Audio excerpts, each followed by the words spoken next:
More than 3,500 years ago, someone pressed a small carved sign into wet clay, then another, then the first again.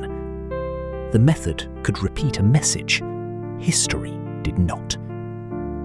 What survived is a fired clay disc, its two faces crowded with a spiral of figures. Heads, birds, plants, tools, shapes that look almost familiar.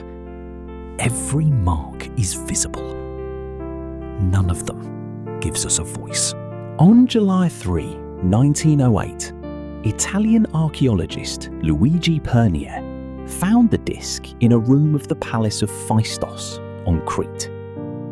The Heraklion Archaeological Museum dates it to around 1700 to 1650 BC.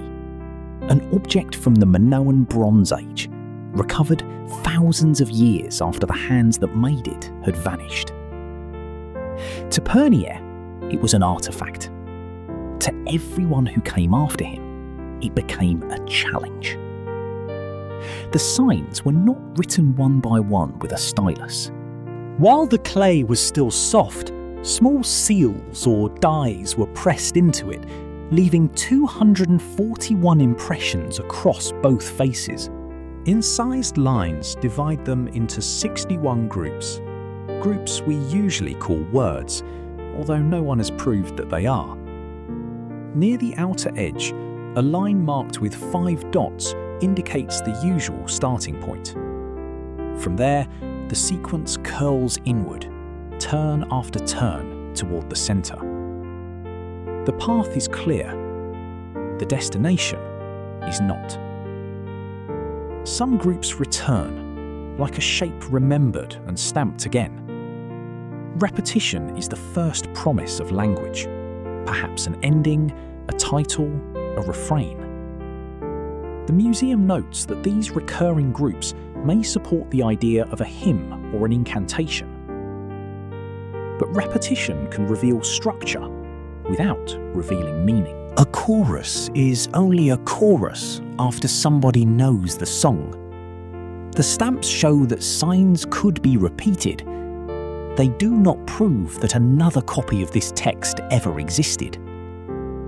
For more than a century, readers have offered languages, prayers, rituals, and complete translations. Each begins by making choices. Which marks represent sounds, which represent things, where a word ends, which language should answer back.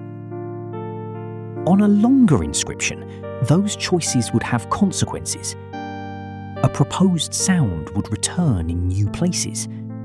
A name might repeat. A grammar would have to survive another sentence. Here, almost every solution is trapped inside the same short circle. It can explain the pattern it was built from, and nowhere else. That is why resemblance is not decipherment. A sign may look like one in Linear A, Cretan hieroglyphic, or another Aegean script. Similarity can suggest where to look. It cannot supply a sound by itself. The disc offers no bilingual translation, no long companion text, no securely identified royal name. It gives us patterns without an external key. And a reading that cannot leave the disc cannot yet prove that it belongs there. Was this language, or a system of signs that worked differently from ordinary writing? Was it ritual, administration, story, game, or something for which our categories are simply wrong? Or its stamps used on other objects, now lost? Did its makers know scripts that survive elsewhere on Crete, or did this sequence arrive from another tradition? The disc cannot answer questions about the world that surrounded it. Its strangeness created another suspicion. Perhaps the disc was not ancient at all.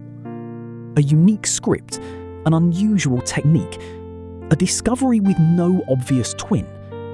Could it have been made to deceive? But an object does not become false merely because it is alone. In 2024, archaeologist Giorgia Baldacci returned the question to the material record of Phaistos. By comparing the disc with objects from the site's transition between its earlier and later palace periods, she argued that it fits the local cultural setting and should be understood as an authentic Minoan artifact. Context strengthened its identity. It did not translate a single sign. Today, the signs even live inside Unicode. A computer can store them. A screen can display them. Modern catalogues can give each shape a number and a descriptive name. That is preservation, not decipherment. We can reproduce the outline of a plumed head or a bird. We still do not know what sound, word, or idea, if any, the ancient reader heard there. Technology has made the silence easier to copy. The key may not be hidden somewhere inside the spiral. It may still be buried elsewhere. Another inscription, a repeated name, a second text long enough to make one reading succeed and the others fail. Until then, the Phaistos Disc is not waiting for the cleverest answer. It is waiting for an answer that can survive beyond itself. The spiral ends at the centre. The investigation ends in the empty space beside it.